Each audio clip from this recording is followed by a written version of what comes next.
Os Maias, capítulo 3. Mas esse ano passou, outros anos passaram. Por uma manhã de abril, nas vésperas da Páscoa, Vilaça chegava de novo a Santa Olávia.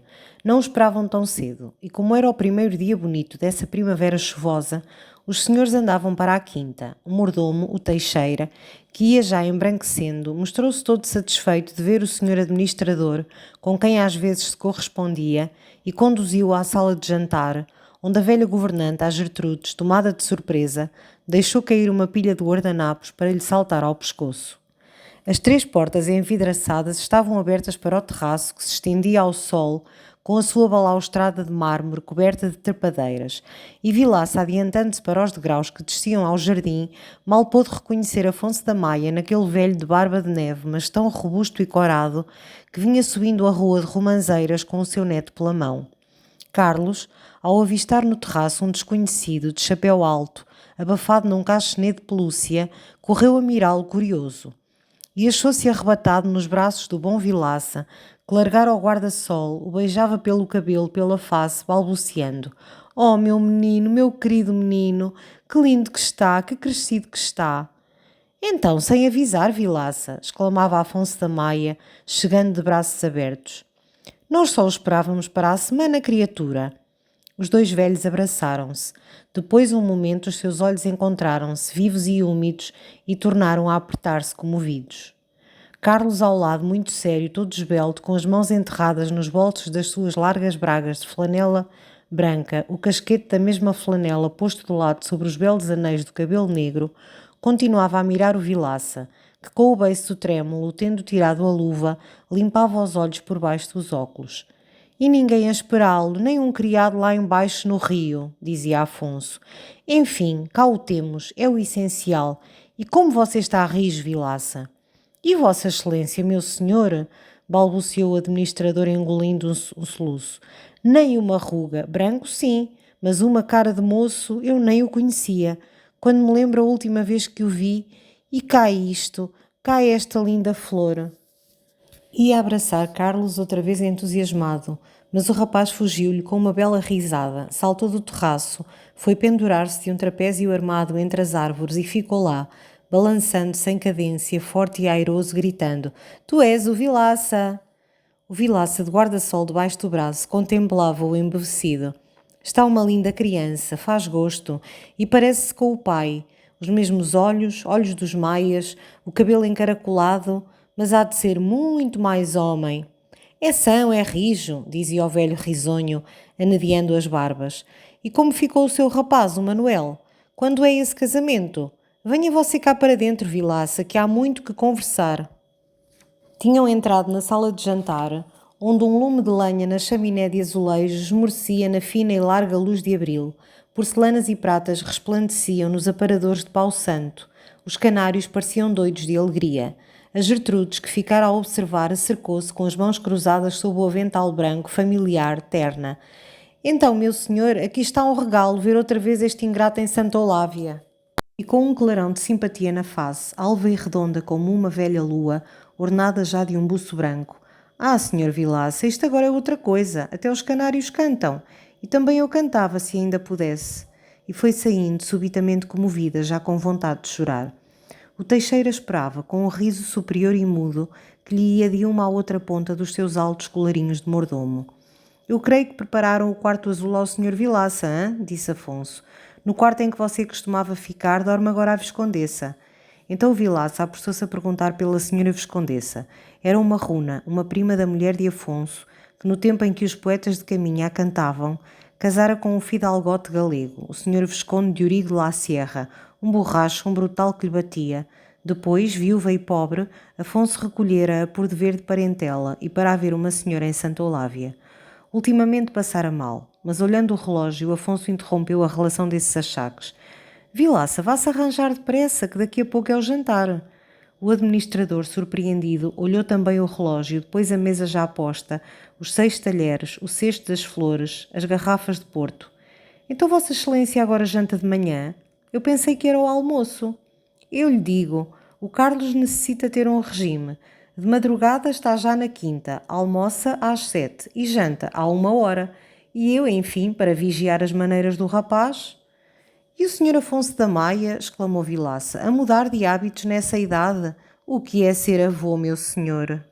Tolice, não é isso, é que me faz bem. Olhe que me faz bem, mas avise, Vilaça, avise que Carlos não gosta de esperar. Talvez tenhamos o abade. O custódio, rica coisa. Então, se Vossa Excelência me dá licença... Apenas no corredor, o mordomo ansioso por conversar com o senhor administrador perguntou-lhe, desembaraçando do guarda-sol e do chal-manta. Com franqueza, como nos acha por cá pela quinta, senhor Vilaça? Estou contente, Teixeira, estou contente. Pode-se vir por gosto a Santa Olávia. E pousando familiarmente a mão no ombro do escudeiro, piscando o olho ainda úmido. Tudo isto é o menino, faz reviver o patrão. O Teixeira riu respeitosamente. O menino realmente era a alegria da casa. Olá, quem toca por cá? Exclamou Vilaça, parando nos degraus da escada ao ouvir em cima um afinar gemente de rabeca. É o Sr. Brown, o inglês, o preceptor do menino. Muito habilidoso, é um regalo ouvi-lo. Toca às vezes à noite na sala. O Sr. Juiz de Direito acompanha-o na concertina. Aqui, Sr. Vilaça, o quarto de Vossa Senhoria. Muito bonito, sim, senhor. O verniz dos móveis novos brilhava na luz das duas janelas, sobre o tapete alvadio, semeado de florzinhas azuis, e as bambinelas, os reposteiros de cretone, repetiam as mesmas folhagens azuladas sobre fundo claro. Este conforto fresco e campestre deleitou o bom Vilaça. Foi logo a palpar os cretones, esfregou o mármore da cômoda, provou a solidez das cadeiras. Eram as mobílias compradas no Porto, hã? Pois, elegantes. E realmente não tinham sido caras, nem ele fazia ideia. Ficou ainda em bicos de pés a examinar duas aguarelas inglesas, representando vacas de luxo deitadas na relva à sombra de ruínas românticas. O Teixeira observou-lhe com o relógio na mão. Olhe que Vossa Senhoria tem só 10 minutos, o menino não gosta de esperar. Então Vilaça decidiu-se a desenrolar o cachenê, depois tirou o seu pesado colete de malha de lã, e pela camisa entreaberta via-se ainda uma flanela escarlate por causa do reumatismo e os bentinhos de seda bordada. O Teixeira desapertava as correias da maleta. Ao fundo do corredor, a rabeca atacara o Carnaval de Veneza, e através das janelas fechadas sentia-se o grande ar, a frescura, a paz dos campos, todo o verde de abril. Vilaça, sem óculos, um pouco arrepiado, passava a ponta da toalha molhada pelo pescoço por trás da orelha e ia dizendo: Então o nosso Carlinhos não gosta de esperar, hã? Já se sabe, é ele quem governa, mimos e mais mimos, naturalmente. Mas o Teixeira, muito grave, muito sério, desiludiu o senhor administrador. Mimos e mais mimos, dizia sua senhoria, coitadinho dele, que tinha sido educado com uma vara de ferro. Se ele fosse a contar ao senhor Vilaça, não tinha a criança 5 anos, já dormia num quarto só, sem lamparina. E todas as manhãs, zás, para dentro de uma tina de água fria, às vezes a gelar lá fora. E outras barbaridades. Se não se soubesse a grande paixão do avô pela criança, havia de se dizer que a queria morta. Deus lhe perdoe, ele, Teixeira, chegara a pensá-lo. Mas não, parece que era sistema inglês. Deixava-o correr, cair, trepar às árvores, molhar-se, apanhar soalheiras, como um filho de um caseiro. E depois o rigor com as comidas, só a certas horas e de certas coisas. E às vezes a criancinha com os olhos abertos a goar. Muita, muita dureza. E o Teixeira acrescentou: Enfim, era a vontade de Deus, saiu forte, mas que nós aprovássemos a educação que tem levado, isso nunca aprovámos, nem eu nem a Gertrudes. Olhou outra vez o relógio, preso por uma fita negra sobre o colete branco. Deu alguns passos lentos pelo quarto. Depois, tomando de sobre a cama a sobrecasaca do procurador, foi-lhe passando a escova pela gola de leve e por amabilidade, enquanto dizia junto ao toucador onde o Vilaça acamava as duas longas repas sobre a calva. Sabe Vossa Senhoria, apenas veio o mestre inglês o que lhe ensinou? A remar. A remar, Sr. Vilaça, como um barqueiro, sem contar o trapézio e as habilidades de palhaço. Eu nisso nem gosto de falar, que eu sou o primeiro a dizê-lo. O Brown é boa pessoa, calado, aciado, excelente músico, mas é o que eu tenho repetido às Gertrudes. Pode ser muito bom para inglês, não é para ensinar um fidalgo português, não é? Vá Vossa Senhoria falar a esse respeito com a Senhora Dona Ana Silveira. Bateram de manso à porta. O Teixeira emudeceu. Um escudeiro entrou, fez um sinal ao mordomo, tirou-lhe do braço respeitosamente a sobrecasaca e ficou com ela junto do toucador, onde o Vilaça, vermelho e apressado, lutava ainda com as repas rebeldes. O Teixeira da porta disse com o relógio na mão: É o jantar. Tem Vossa Senhoria 2 minutos, Sr. Vilaça. E o administrador daí a um momento abalava também, abotoando ainda o casaco pelas escadas. Os senhores já estavam todos na sala. Junto do fogão, onde as achas consumidas morriam na cinza branca, o Brown percorria o Times. Carlos, a cavalo nos joelhos do avô, contava-lhe uma grande história de rapazes e de bulhas, e ao pé, o bom abade Custódio, com o lenço de rapé esquecido nas mãos, escutava de boca aberta num riso paternal e terno. Olhe quem vem ali, abade, disse-lhe Afonso. O abade voltou-se e deu uma grande palmada na coxa. Esta é nova, então é o nosso Vilaça, e não me tinham dito nada. Venham de lá esses ossos, homem. Carlos pulava nos joelhos do avô, muito divertido com aqueles longos abraços que juntavam as duas cabeças dos velhos, uma com as repas achatadas sobre a calva, outra com uma grande coroa aberta numa mata de cabelo branco. E como eles, de mãos dadas, continuavam a admirar-se, a estudarem um no outro as rugas dos anos, Afonso disse: Vilaça, a senhora Viscondessa. O administrador, porém, procurou-a de balde, com os olhos abertos pela sala. Carlos ria batendo as mãos, e Vilaça descobriu-a enfim a um canto, entre o aparador e a janela, sentada numa cadeirinha baixa, vestida de preto, tímida e queda, com os braços rechonchudos pousados sobre a obesidade da cinta. O rosto anafado e mole, branco como papel, as roscas do pescoço cobriam-se-lhe subitamente de rubor. Não achou uma palavra para dizer ao Vilaça e estendeu-lhe a mão papuda e pálida, com um dedo embrulhado num pedaço de seda negra. Depois ficou a abanar-se com um grande leque de lantejoulas, o seio a arfar, os olhos no regaço, como exausta daquele esforço. 2 escudeiros tinham começado a servir a sopa. O Teixeira esperava, perfilado por trás do alto espaldar da cadeira de Afonso. Mas Carlos cavalgava ainda o avô, querendo acabar outra história. Era o Manuel, trazia uma pedra na mão. Ele primeiro pensava ir às boas, mas os 2 rapazes começaram a rir, de maneira que os correu a todos. E maiores que tu? 3 rapagões, vovô. Pode perguntar à tia Pedra. Ela viu que estava na eira. Um deles trazia uma foice. Está bom, senhor, está bom. Ficamos inteirados. Vá, desmonte que está a sopa a esfriar. Upa, upa! E o velho, com o seu aspecto resplandecente de patriarca feliz, veio sentar-se ao alto da mesa sorrindo e dizendo: Já se vai fazendo pesado, já não está para colo. Mas então reparou no Brown e, tornando a erguer-se, fez a apresentação do procurador. O Sr. Brown, o amigo Vilaça, peço perdão, descuidei-me. Foi culpa daquele cavalheiro lá ao fundo da mesa, o Sr. Dom Carlos de Mata Sete. O preceptor, solidamente abotoado na sua longa sobrecasaca militar, deu toda a volta à mesa, rígido e teso, para vir sacudir o Vilaça num tremendo shake hands. Depois, sem uma palavra, reocupou o seu lugar, desdobrou o guardanapo, cofiou os formidáveis bigodes e foi então que disse ao Vilaça, com o seu forte acento inglês: Muito belo dia, glorioso. Tempo de rosas, respondeu o Vilaça, cumprimentando, intimidade diante daquele atleta. Naturalmente, nesse dia, falou-se da jornada de Lisboa, do bom serviço da mala posta, do caminho de ferro que se ia abrir. O Vilaça já viera no comboio até ao carregado. De causar horror, hein? Perguntou o abade, suspendendo a colher que ia levar à boca. O excelente homem nunca saíra de Rezende, e todo o largo mundo que ficava para além da penumbra da sua sacristia e das árvores do seu passal lhe dava o terror de uma Babel, sobretudo essa estrada de ferro de que tanto se falava. Faz arrepiar um bocado, afirmou com experiência Vilaça. Digam o que disserem, faz arrepiar. Mas o abade assustava-se sobretudo com as inevitáveis desgraças dessas máquinas. O Vilaça então lembrou os desastres da mala posta. No de Alcobaça, quando tudo se virou, ficaram esmagadas 2 irmãs de caridade. Enfim, de todos os modos havia perigos. Podia-se quebrar uma perna a passear no quarto. O abade gostava do progresso. Achava até necessário o progresso. Mas parecia-lhe que se queria fazer tudo à lufa-lufa. O país não estava para essas invenções. O que precisava era boas estradinhas. E economia? Disse o Vilaça, puxando para si os pimentões. Bucelas? Perguntou-lhe sobre o ombro escudeiro.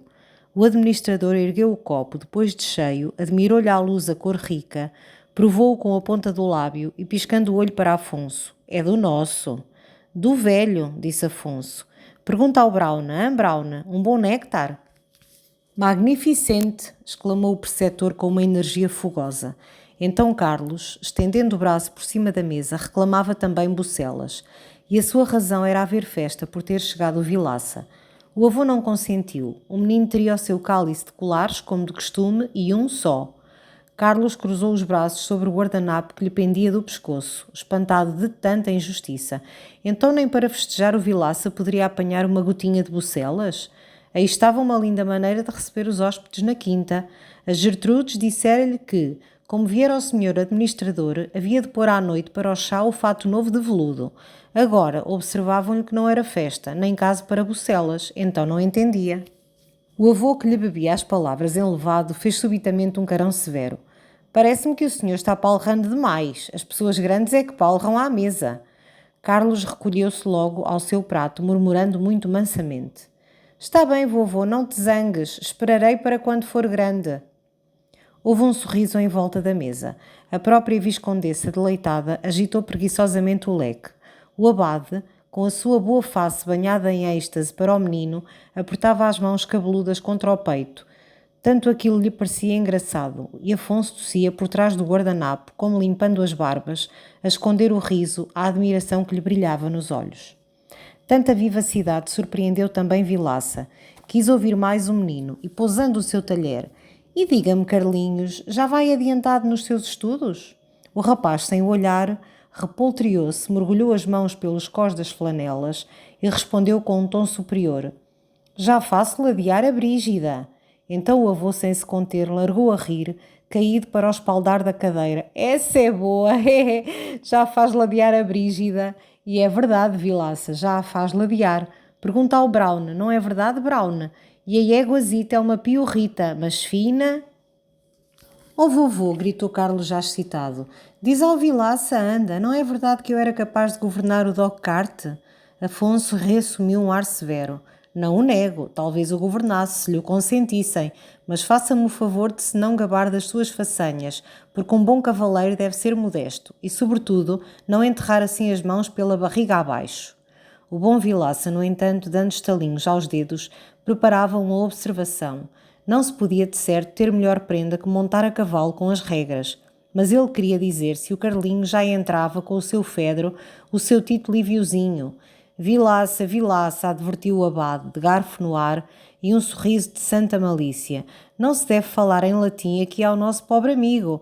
Não admite, acha que é antigo. Ele antigo é. Ora, sirva-se desse fricassé, anda, abade, disse Afonso, que eu sei que é o seu fraco e deixe lá o latim. O abade obedeceu com deleite e, escolhendo no molho rico os bons pedaços de ave, ia murmurando: deve-se começar pelo latinzinho, deve-se começar por lá, é a basezinha. Não, latim mais tarde, exclamou o Brown com um gesto possante. Primeiro, força, força, músculo. E repetiu 2 vezes, agitando os formidáveis punhos. Primeiro músculo, músculo. Afonso apoiava-o gravemente. O Brown estava na verdade. O latim era um luxo de erudito. Nada mais absurdo do que começar a ensinar uma criança numa língua morta quem foi o Fábio, rei dos Sabinos, o caso dos Cracos e outros negócios de uma nação extinta, deixando-o ao mesmo tempo sem saber o que é a chuva que o molha, como se faz o pão que come e todas as outras coisas do universo em que vive. Mas enfim, os clássicos, arriscou timidamente o abade. Qual clássicos? O primeiro dever do homem é viver, e para isso é necessário ser são e ser forte. Toda a educação sensata consiste nisto: criar a saúde, a força e os seus hábitos, desenvolver exclusivamente o animal, armá-lo de uma grande superioridade física, tal qual como se não tivesse alma. A alma vem depois, a alma é outro luxo, é um luxo de gente grande. O abade coçava a cabeça com um ar arrepiado. A instruçãozinha é necessária, disse ele. Você não acha, Vilaça, que Vossa Excelência, Sr. Afonso da Maia, tem visto mais do mundo que eu? Mas enfim, a instruçãozinha. A instrução para uma criança não é recitar títere, tupatulai recubans, é saber factos, noções, coisas úteis, coisas práticas. Mas suspendeu-se e, com o olho brilhante, num sinal ao Vilaça, mostrou-lhe o neto que palrava inglês com o Brown. Eram de certo feitos de força, uma história de briga com rapazes que ele lhe estava a contar, animado e jogando com os punhos. O preceptor aprovava, retorcendo os bigodes. E à mesa os senhores com os garfos suspensos, por trás os escudeiros de pé e guardanapo no braço, todos, num silêncio reverente, admiravam o menino a falar inglês. grande prenda, murmurou Vilaça, inclinando-se para a viscondessa. A excelente senhora corou através de um sorriso. Parecia assim mais gorda, toda acaçapada na cadeira, silenciosa, comendo sempre, e a cada gole de bucelas refrescava-se languidamente com o seu grande leque negro e lantejolado. Quando o Teixeira serviu o vinho do Porto, Afonso fez uma saúde ao Vilaça. Todos os copos se ergueram num rumor de amizade. Carlos quis gritar "Urra!". O avô, com um gesto repreensivo, imobilizou-o. E na pausa satisfeita que se fez, o pequeno disse com uma grande convicção: "Oh avô, eu gosto do Vilaça. O Vilaça é nosso amigo." "Muito, e há muitos anos, meu senhor", exclamou o velho procurador, tão comovido que mal podia erguer o cálice na mão. O jantar findava. Fora, o sol deixara o terraço e a quinta verdejava na grande doçura do ar tranquilo sob o azul ferrete. Na chaminé só restava uma cinza branca. Os lilazes das jarras exalavam um aroma vivo a que se misturava o de creme queimado tocado de um fio de limão. Os criados, de coletes brancos, moviam o serviço de onde se escapava algum som argentino. E toda a alva toalha adamascada desaparecia sob a confusão da sobremesa, onde os tons dourados do vinho do Porto brilhavam entre as compoteiras de cristal. A viscondessa afogueada abanava-se. Padre Custódio enrolava devagar o guardanapo. A sua batina coçada luzia nas pregas das mangas. Então Afonso, sorrindo ternamente, fez a última saúde. "Viva Vossa Senhoria, Senhor Carlos de Mata Sete!" "Senhor vovô", dizia o pequeno escorrupechando o copo. A cabecinha de cabelos negros, a velha face de barbas de neve, saudavam-se das extremidades da mesa, enquanto todos sorriam no enternecimento daquela cerimónia. Depois o abade, de palito na boca, murmurou as graças. A viscondessa, cerrando os olhos, juntou também as mãos, e Vilaça, que tinha crenças religiosas, não gostou de ver Carlos, sem se importar com as graças, saltar da cadeira, vir atirar-se ao pescoço do avô, falar-lhe aos ouvidos. Não senhor", dizia o velho. Mas o rapaz, abraçando-o mais forte, dava-lhe grandes razões, num murmúrio de mimo doce como um beijo, que ia pondo na face do velho uma fraqueza indulgente. "É por ser festa", disse ele enfim vencido, "mas veja lá, veja lá." O rapaz pulou, bateu as palmas, agarrou Vilaça pelos braços, fê-lo redemoinhar e foi cantando num ritmo seu. "Fizeste bem em vir, bem, bem, bem, vou buscar a Terezinha, inha, inha, inha." "É a noiva", disse o avô erguendo-se da mesa. "Já tem amores, é a pequena das Silveiras. O café para o terraço, Teixeira." O dia fora convidava, adorável, de um azul suave, muito puro e muito alto, sem uma nuvem. Defronte do terraço, os gerânios vermelhos estavam já abertos. As verduras dos arbustos, muito tenras ainda, de uma delicadeza de renda, pareciam tremer ao menor sopro. Vinha por vezes um vago cheiro de violetas misturado ao perfume adocicado das flores do campo. O alto repuxo cantava, e nas ruas do jardim, bordadas de buchos baixos, a areia fina faiscava de leve àquele sol tímido de primavera tardia que ao longe envolvia os verdes da quinta, adormecida a essa hora de sesta numa luz fresca e loira. Os três homens sentaram-se à mesa do café. Defronte do terraço, o Brown, de boné escocês posto ao lado e grande cachimbo na boca, puxava ao lado a barra do trapézio para Carlos se balouçar.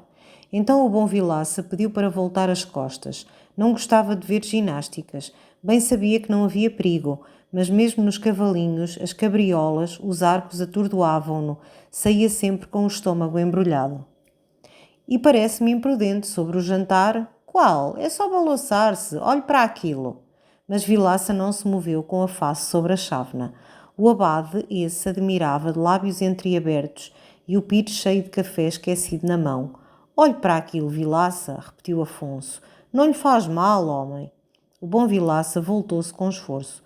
O pequeno, muito alto no ar, com as pernas reteçadas contra a barra do trapézio, as mãos às cordas, descia sobre o terraço, cavando o espaço largamente com os cabelos ao vento. Depois elevava-se serenamente, crescendo em pleno sol. Todo ele sorria. A sua blusa, os calções enfunavam-se à aragem e via-se passar, fugir, o brilho dos seus olhos muito negros e muito abertos. "Não está mais na minha mão, não gosto", disse o Vilaça. "Acha imprudente?" Então Afonso bateu as palmas. O abade gritou: "Bravo, bravo!" Vilaça voltou-se para aplaudir, mas Carlos tinha já desaparecido. O trapézio parava em oscilações lentas e o Brauna, retomando o Times que pusera ao lado sobre o pedestal de um busto, foi descendo para a quinta envolvido numa nuvem de fumo do cachimbo. Bela coisa a ginástica, exclamou Afonso da Maia, acendendo com satisfação outro charuto.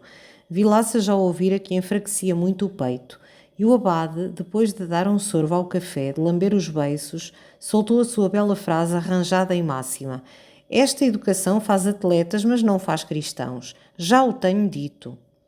Já o tem dito, abade, já, exclamou Afonso alegremente. Diz-me todas as semanas. Quer você saber, Vilaça? O nosso custódio mata-me o bicho do ouvido para que eu ensine a cartilha ao rapaz. A cartilha! Custódio ficou um momento a olhar Afonso com uma face desconsolada e a caixa de rapé aberta na mão. A irreligião daquele velho fidalgo, senhor de quase toda a freguesia, era uma das suas dores.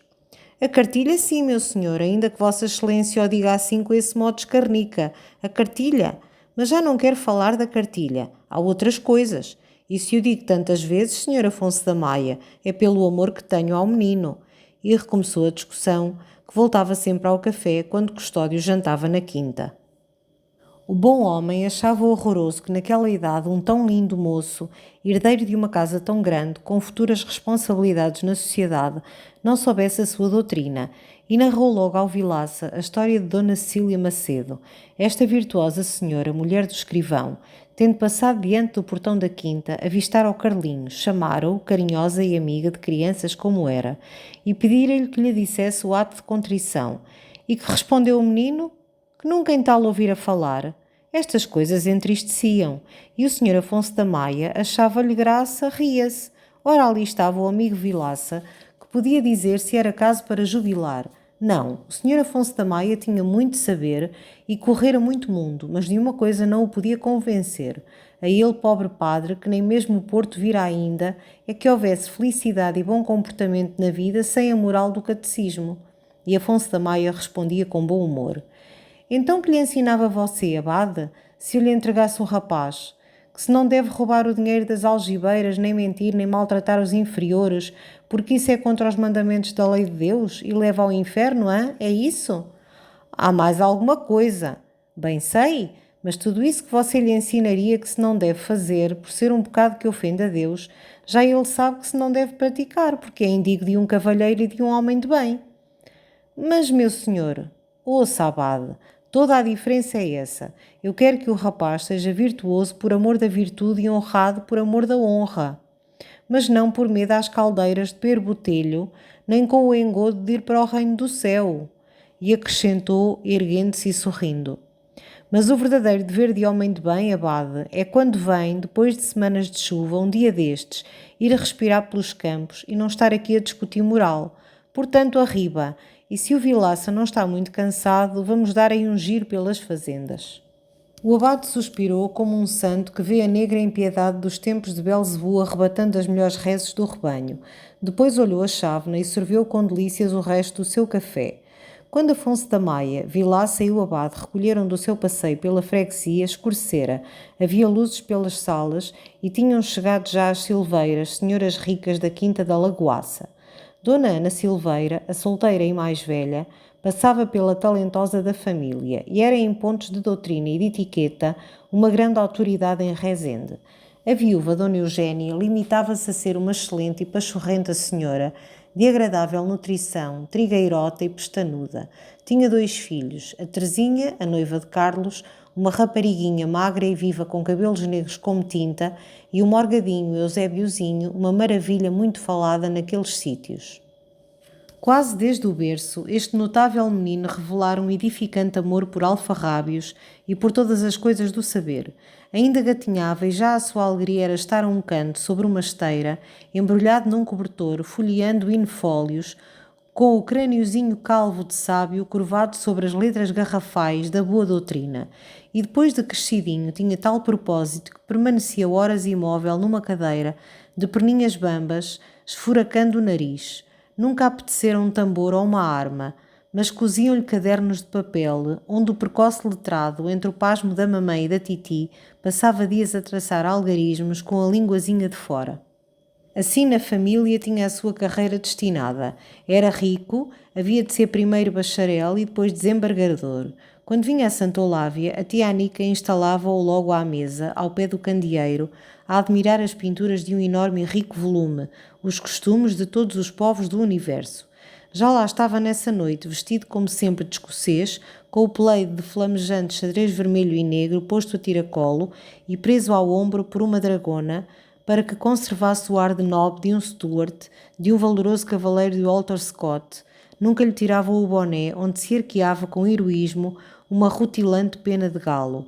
E nada havia mais melancólico que a sua facezinha trombuda, a que o excesso de lombrigas dava uma moleza e uma amarelidão de manteiga, os seus olhinhos vagos e azulados, sem pestanas, como se a ciência lhes tivesse já consumido, pasmando com sisudez para as camponesas da Sicília e para os guerreiros ferozes de Montenegro apoiados a escopetas em píncaros de serranias.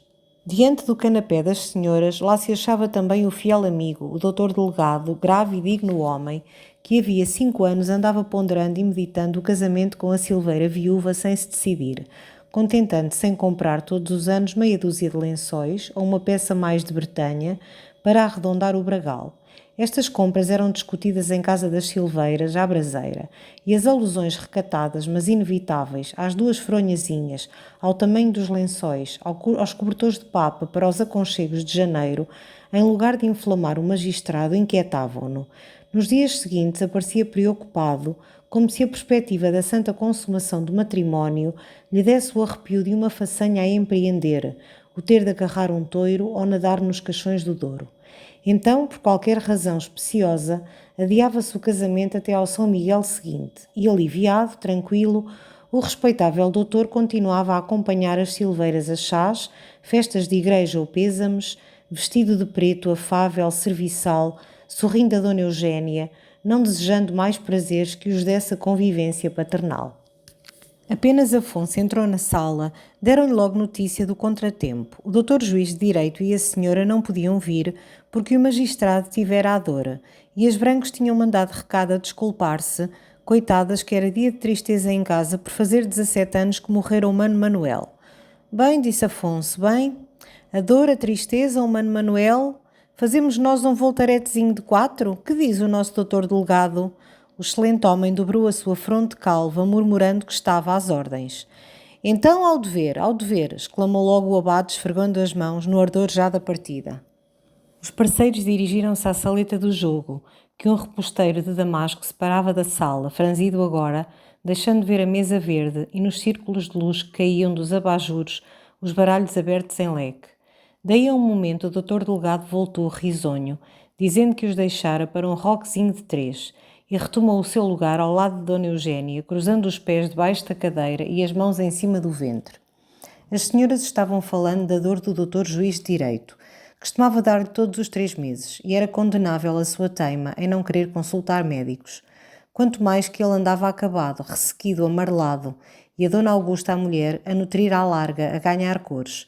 A viscondessa, enterrada em toda a sua gordura ao canto do canapé, com o leque aberto sobre o peito, contou que em Espanha viram um caso igual.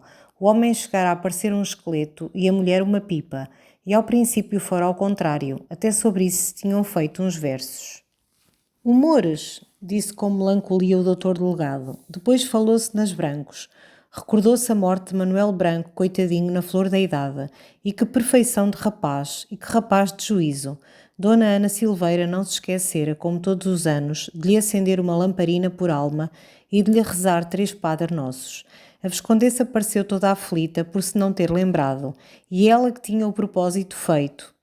Pois estive para tu mandar dizer, exclamou Dona Ana, e as Brancos que tanto agradecem, filha.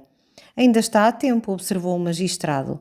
Dona Eugénia deu uma malha indolente no crochê, de que nunca se separava, e murmurou com um suspiro. Cada um tem os seus mortos. E no silêncio que se fez, saiu do canto do canapé outro suspiro, o da viscondessa, que de certo se recordara do fidalgo de Eurigo de la Sierra e murmurava. Cada um tem os seus mortos. E o digno doutor delegado terminou por dizer igualmente, depois de passar refletidamente a mão pela calva. Cada um tem os seus mortos. Uma sonolência ia pesando. Nas serpentinas douradas sobre os consoles, as chamas das velas erguiam-se altas e tristes. Eusébiozinho voltava com cautela e arte as estampas de Os Costumes de Todos os Povos, e na saleta de jogo, através do reposteiro aberto, sentia-se a voz já renegada do abade, rosnando com um rancor tranquilo. Passo, que é o que tenho feito toda a santa noite?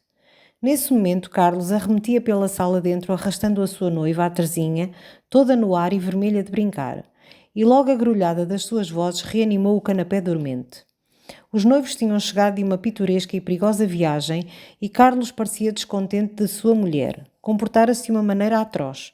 Quando ele ia governando a mala posta, ela quisera empoleirar-se ao pé dele na almofada. Ora, senhoras não viajam na almofada. E ele atirou-me ao chão, Titi. Não é verdade, de mais a mais é mentirosa. Foi como quando chegámos à estalagem. Ela quis se deitar e eu não quis. A gente, quando se apeia de viagem, a primeira coisa que faz é tratar do gado. E os cavalos vinham a escorrer. A voz de Dona Ana interrompeu muito severa. Está bom, basta de tolices. Já cavalaram bastante. Senta-te aí ao pé da senhora Viscondessa, Teresa. Olha essa travessa do cabelo, que despropósito. Sempre detestara ver a sobrinha, uma menina delicada de 10 anos, a brincar assim com o Carlinhos. Aquele belo e impetuoso rapaz, sem doutrina e sem propósito, aterrava-a, e pela sua imaginação de solteirona passavam sem cessar ideias, suspeitas de ultrajes que ele poderia fazer à menina.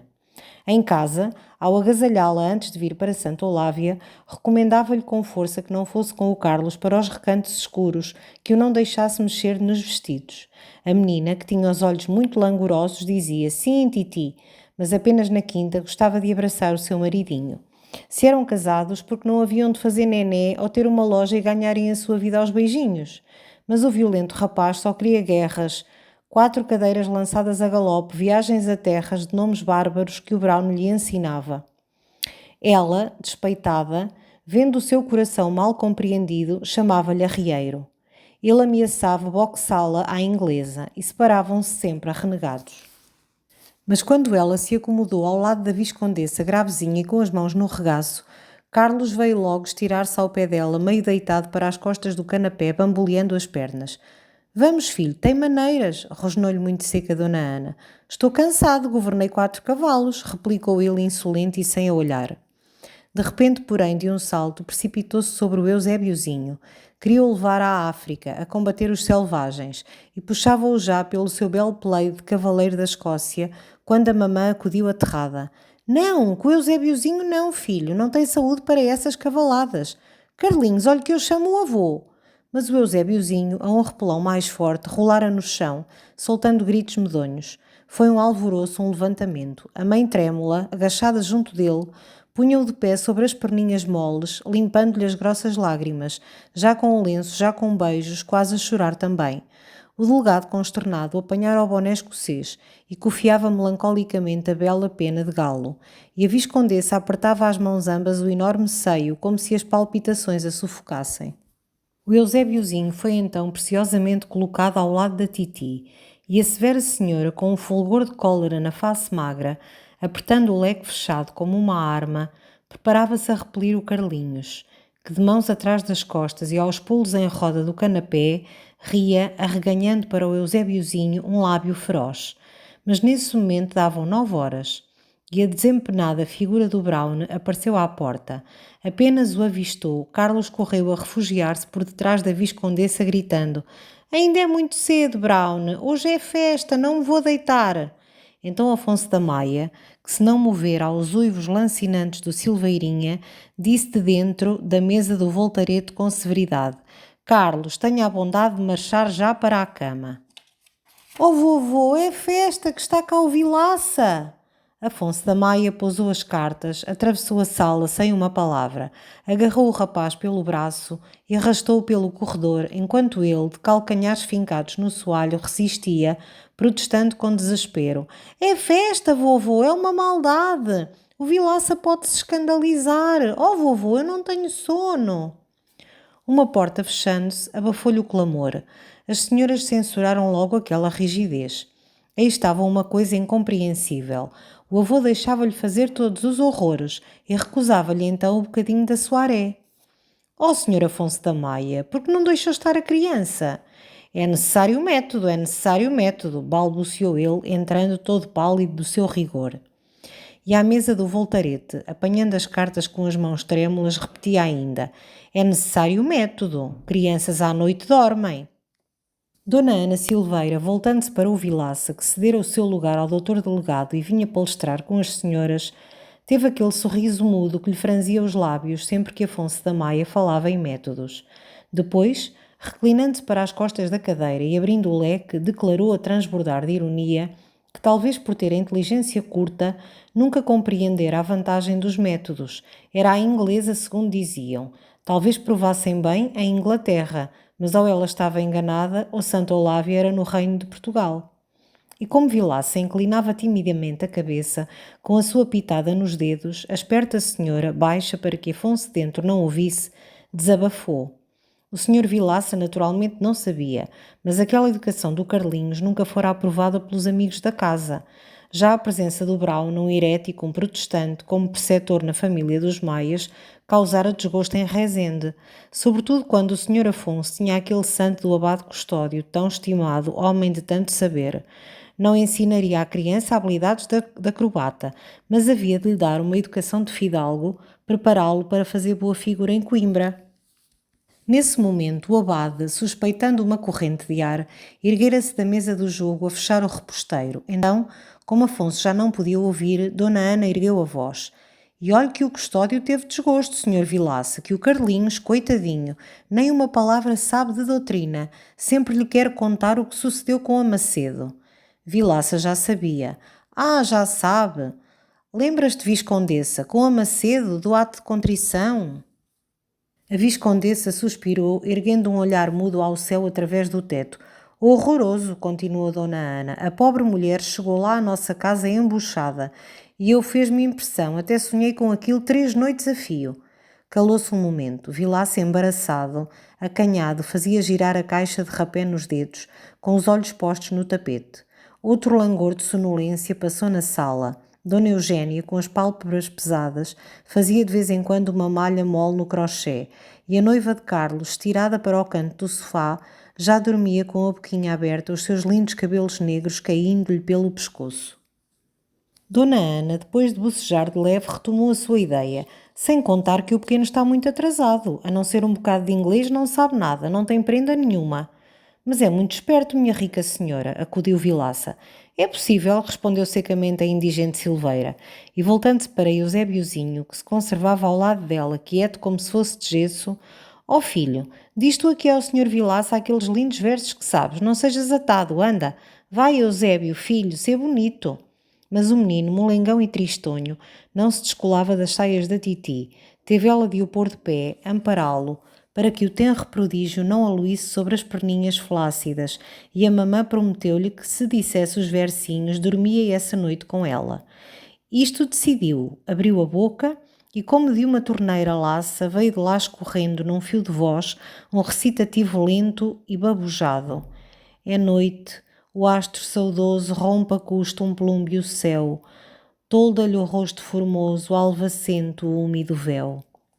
Disse-a toda, sem se mexer, com as mãozinhas pendentes, os olhos mortiços pregados na titi. A mamã fazia o compasso com a agulha do crochê e a Viscondessa, pouco a pouco, com um sorriso de quebranto, banhada no langor da melopeia, ia cerrando as pálpebras. Muito bem, exclamou o Vilaça impressionado, quando o Eusébiozinho findou coberto de suor. Que memória, é um prodígio.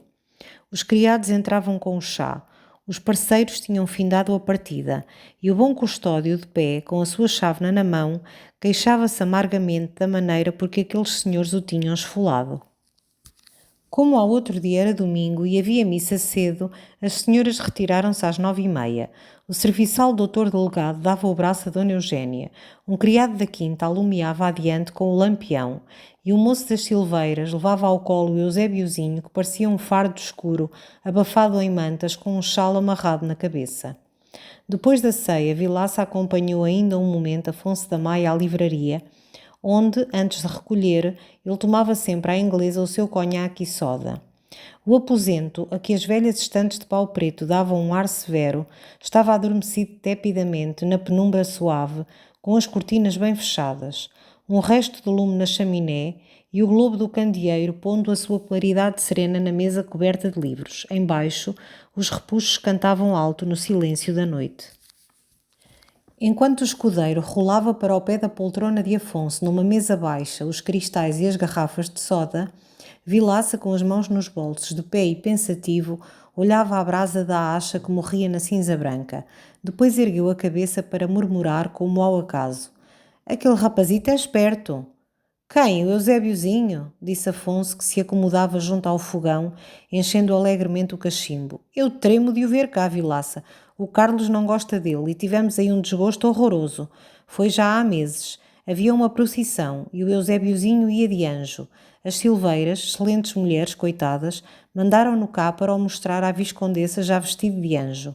Pois, senhores, distraímo-nos e o Carlos, que o andava a rondar, apodera-se dele, leva-o para o sótão e, meu caro Vilaça, em primeiro lugar ia-o matando porque embirra com anjos.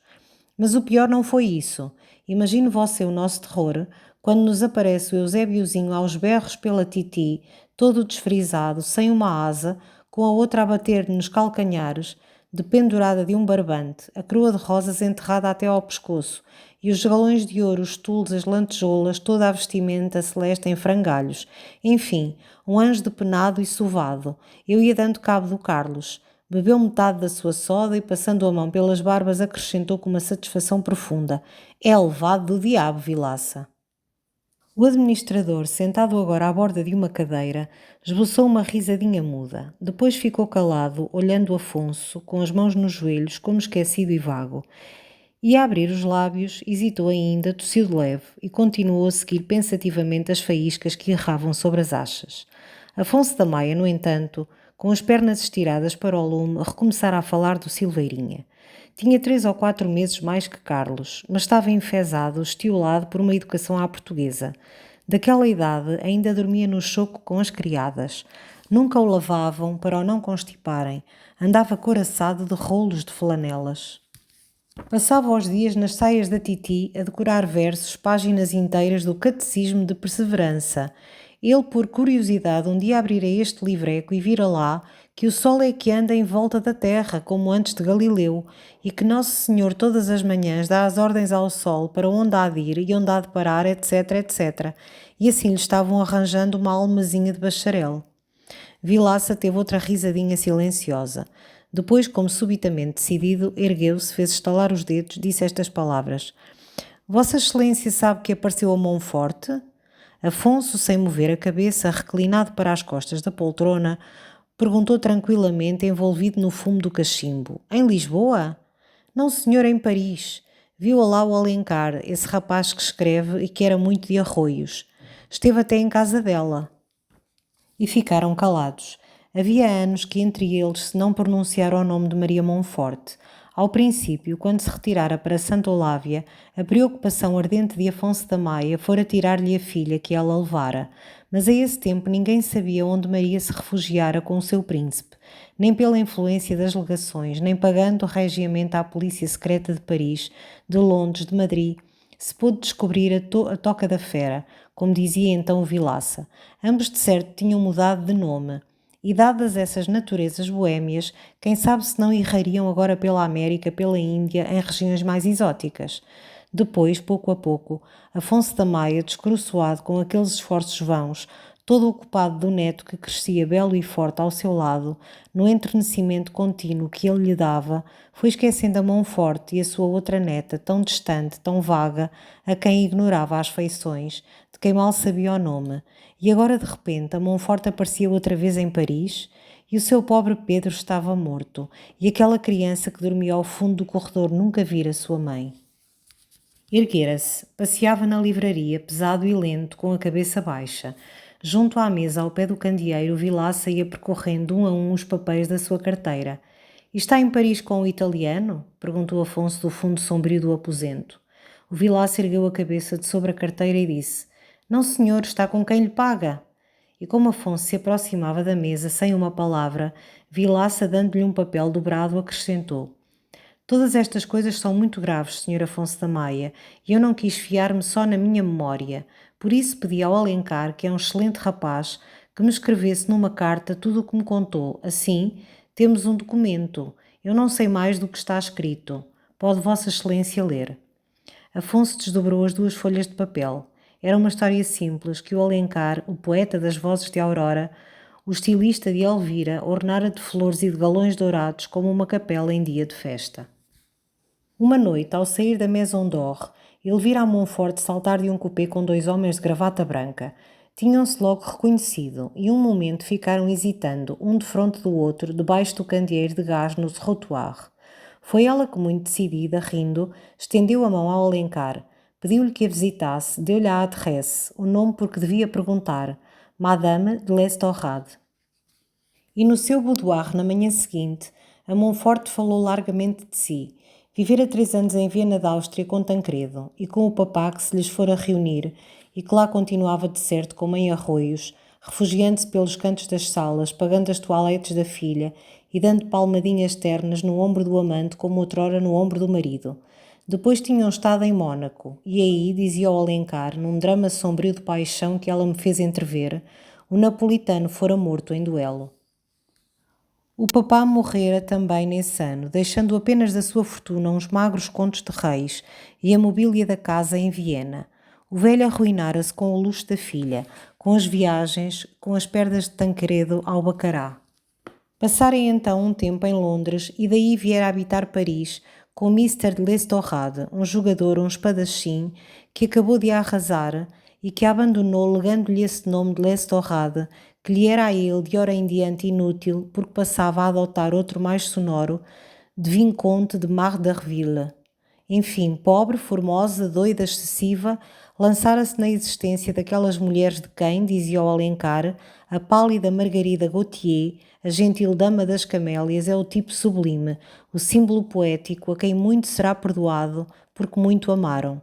E o poeta terminava, ela está ainda no esplendor da beleza, mas as rugas virão, e então que avistará em redor de si? As rosas secas e ensanguentadas da sua crua de esposa. Saí daquele boudoir perfumado, com a alma dilacerada, meu Vilaça. Pensava no meu pobre Pedro, que lá jaz sob o raio de luar, entre as raízes dos ciprestes. E desiludido desta cruel vida, vim pedir ao absinto, no boulevard, uma hora de esquecimento. Afonso da Maia deu um repelão à carta, menos enojado das torpezas da história que daqueles lirismos relambidos, e recomeçou a passear enquanto o Vilaça recolhia religiosamente o documento que tinha relido muitas vezes na admiração do sentimento, do estilo, do ideal daquela página. E a pequena? Perguntou Afonso. Isso não sei. O Alencar não lhe falara na filha, nem ele mesmo sabe que ela a levou. Ninguém o sabe em Lisboa. Foi um detalhe que passou despercebido no grande escândalo. Mas enquanto a mim, a pequena morreu. Se não, siga Vossa Excelência o meu raciocínio. Se a menina fosse viva, a mãe podia reclamar a legítima que cabe à criança. Ela sabe a casa que Vossa Excelência tem. Há de haver dias, e são frequentes na vida dessas mulheres, em que lhe falta uma libra. Com o pretexto da educação da menina ou de alimentos, já nos tinha importunado. Escrúpulos não tem ela. Se o não faz, é que a filha morreu. Não lhe parece a Vossa Excelência? Talvez, disse Afonso. E acrescentou parando diante de Vilaça, que olhava outra vez a brasa morta tirando estalinhos dos dedos. Talvez, suponhamos que morreram ambas e não se fale mais nisso. Estava dando meia-noite, os 2 homens recolheram-se, e durante os dias que Vilaça passou em Santa Olávia, não se proferiu mais o nome de Maria Monforte. Mas na véspera da partida do administrador para Lisboa, Afonso subiu ao quarto dele a entregar-lhe as amêndoas da Páscoa que Carlos mandava a Vilaça Júnior, um alfinete de peito com uma magnífica safira, e disse-lhe, enquanto o outro, sensibilizado, balbuciava os agradecimentos. Agora outra coisa, Vilaça, tenho estado a pensar. Vou escrever a meu primo Noronha, ao André, que vive em Paris, como você sabe, pedir-lhe que procure essa criatura e que lhe ofereça 10 ou 15 contos de reis, se ela me quiser entregar a filha. No caso está claro que esteja viva, e quero que você saiba desse Alencar a morada da mulher em Paris. O Vilaça não respondeu, ocupado a meter entre as camisas, bem no fundo da maleta, a caixinha com o alfinete. Depois, erguendo-se, ficou diante de Afonso, a coçar refletidamente o queixo. Então que lhe parece, Vilaça?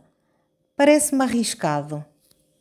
E deu as suas razões. A menina devia ir nos seus 13 anos. Estava uma mulher, com o seu temperamento formado, o caráter feito, talvez os seus hábitos, nem falaria o português. As saudades da mãe haviam de ser terríveis. Enfim, o Sr. Afonso da Maia trazia uma estranha para casa.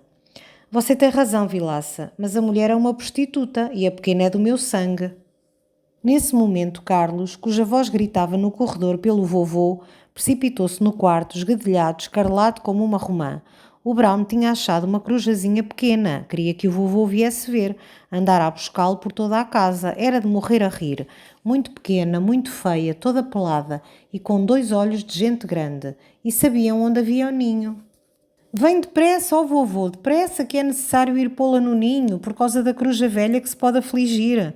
O Brown está-lhe a dar azeite. Ó Vilaça, vem ver. Ó vovô, pelo amor de Deus, tem uma cara tão engraçada, mas depressa que a coruja velha pode dar pela falta.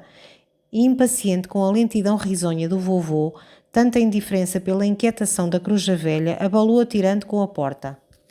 Que bom coração! Exclamou o Vilaça comovido, a pensar nas saudades da coruja. A mãe dele é que não tem saudades, sempre o disse, é uma fera. Afonso encolheu tristemente os ombros. Iam já no corredor, quando ele, parando um momento, baixando a voz. Tenho-me esquecido de lhe contar, Vilaça. O Carlos sabe que o pai se matou. Vilaça arredondou os olhos de espanto. Era verdade. Uma manhã entrara-lhe pela livraria e dissera-lhe: "Oh vovô, o papá matou-se com uma pistola." Naturalmente algum criado que lhe o contara. "E Vossa Excelência? Eu, o que havia de fazer?" Disse-lhe que sim. Em tudo tenho obedecido ao que Pedro me pediu. Nessas 4 ou 5 linhas da carta que me deixou. Quis ser enterrado em Santa Olávia, aí está. Não queria que o filho jamais soubesse da fuga da mãe e por mim de certo nunca o saberá. Quis que 2 retratos que havia dela em Arroios fossem destruídos. Como você sabe, obtiveram-se e destruíram-se. Mas não me pediu que ocultasse ao rapaz o seu fim. E por isso, disse ao pequeno a verdade. Disse-lhe que num momento de loucura o papá tinha dado um tiro em si. E ele? Ele, replicou Afonso sorrindo, perguntou-me quem lhe tinha dado a pistola e torturou-me toda uma manhã para lhe dar também uma pistola. E aí está o resultado dessa revelação. É que tive de mandar vir do Porto uma pistola de vento. Mas sentindo Carlos embaixo, aos berros ainda pelo avô, os 2 apressaram-se a ir admirar a corujazinha. Vilaça, ao outro dia, partiu para Lisboa. Passadas 2 semanas, Afonso recebia uma carta do administrador trazendo-lhe com a adresse da Monforte uma revelação imprevista. Tinha voltado à casa do Alencar e o poeta, recordando outros incidentes da sua visita à Madame de Lestorrade, contara-lhe que no boudoir dela havia um adorável retrato de criança de olhos negros, cabelo de azeviche e uma palidez de nácar.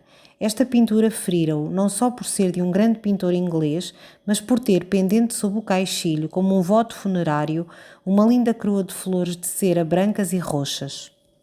Não havia outro quadro no boudoir e ele perguntara à Monfort se era um retrato ou uma fantasia. Ela respondera que era o retrato da filha que lhe morrera em Londres. Estão assim dissipadas todas as dúvidas, acrescentava o Vilaça. O pobre anjinho está numa pátria melhor. E para ela, bem melhor. Afonso, todavia, escreveu a André de Noronha. A resposta tardou. Quando o primo André procurara Madame de Lestorrade, havia semanas que ela partira para a Alemanha, depois de vender a mobília e cavalos. E no clube imperial a que ele pertencia, um amigo que conhecia bem Madame de Lestorrade e a vida galante de Paris, contara-lhe que a doida fugira com um certo Catani, acrobata do circo de inverno nos Campos Elíseos, homem de formas magníficas, um Apolo de feira, que todas as cocotes se disputavam e que a Monforte empolgara. Naturalmente corria agora à Alemanha com a companhia de cavalinhos. Afonso, enojado, remeteu esta carta ao Vilaça sem um comentário, e o honrado homem respondeu: "Tem Vossa Excelência razão, é atroz, e mais vale supor que todos morreram e não gastar mais cera com tons ruins defuntos." E depois, num pós-escrito, acrescentava: "Parece certo abrir-se em breve o caminho de ferro até ao Porto. Em tal caso, com permissão de Vossa Excelência, aí irei e o meu rapaz a pedirmos-lhe alguns dias de hospitalidade." Esta carta foi recebida em Santa Olávia um domingo ao jantar. Afonso lera alto o PS. Todos se alegraram na esperança de ver o bom Vilaça em breve na quinta, e falou-se mesmo em arranjar um grande piquenique rio acima. Mas terça-feira à noite chegava um telegrama de Manuel Vilaça anunciando que o pai morrera nessa manhã de uma apoplexia. 2 dias depois vinham mais longos e tristes pormenores. Fora depois do almoço que de repente Vilaça se sentira muito sufocado e com tonturas. Ainda tivera forças de ir ao quarto respirar um pouco de éter, mas ao voltar à sala cambaleava, queixava-se de ver tudo amarelo e caiu de bruços como um fardo sobre o canapé. O seu pensamento, que se extinguia para sempre, ainda nesse momento se ocupou da casa que há 30 anos administrava. Balbuciou a respeito de uma venda de cortiça, recomendações que o filho já não pôde perceber. Depois deu um grande ai e só tornou a abrir os olhos para murmurar no derradeiro sopro estas derradeiras palavras: saudades ao patrão. Afonso da Maia ficou profundamente afetado e em Santa Olávia, mesmo entre os criados, a morte de Vilaça foi como um luto doméstico. Uma dessas tardes, o velho, muito melancólico, estava na livraria com o jornal esquecido nas mãos, os olhos cerrados, quando Carlos, que ao lado rabiscava carantonhas num papel, veio passar-lhe um braço pelo pescoço e, como compreendendo os seus pensamentos, perguntou-lhe se o Vilaça não voltaria a vê-los à quinta. Não, filho, nunca mais o tornamos a ver. O pequeno, entre os joelhos e os braços do velho, olhava ao tapete e, como recordando-se, murmurou tristemente: o Vilaça, coitado, dava estalinhos com os dedos. Oh, vovô, para onde o levaram? Para o cemitério, filho, para debaixo da terra. Então Carlos desprendeu-se devagar do abraço do avô e, muito sério, com os olhos nele: oh, vovô, por que não lhe mandas fazer uma capelinha bonita, toda de pedra, com uma figura como tem o papá? O velho achegou-o ao peito, beijou-o comovido. Tens razão, filho, tens mais coração que eu. Assim o bom Vilaça teve no cemitério dos prazeres o seu jazigo, que fora a alta ambição da sua existência modesta. Outros anos tranquilos passaram sobre Santa Olávia. Depois, uma manhã de julho, em Coimbra, Manuel Vilaça, agora administrador da casa, trepava as escadas do Hotel Mondego, onde Afonso se hospedara com o neto, e entrava pela sala vermelho, suando, berrando: Neminé, Neminé! Fizera Carlos o seu primeiro exame. E que exame! Teixeira, que tinha acompanhado os senhores de Santa Olávia, correu à porta, abraçou-se quase chorando ao menino, agora mais alto que ele e muito formoso na sua batina nova.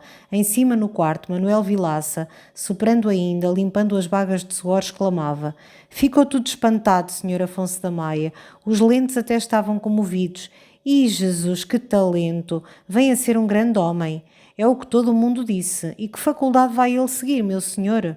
Afonso, que passeava todo trêmulo, respondeu com um sorriso: não sei, Vilaça, talvez nos formemos ambos em direito. Carlos assomou à porta radiante, seguido do Teixeira e do outro escudeiro, que trazia champanhe numa salva. Então venha cá, meu maroto, disse Afonso, muito branco, com os braços abertos. Bom exame, hein? Eu...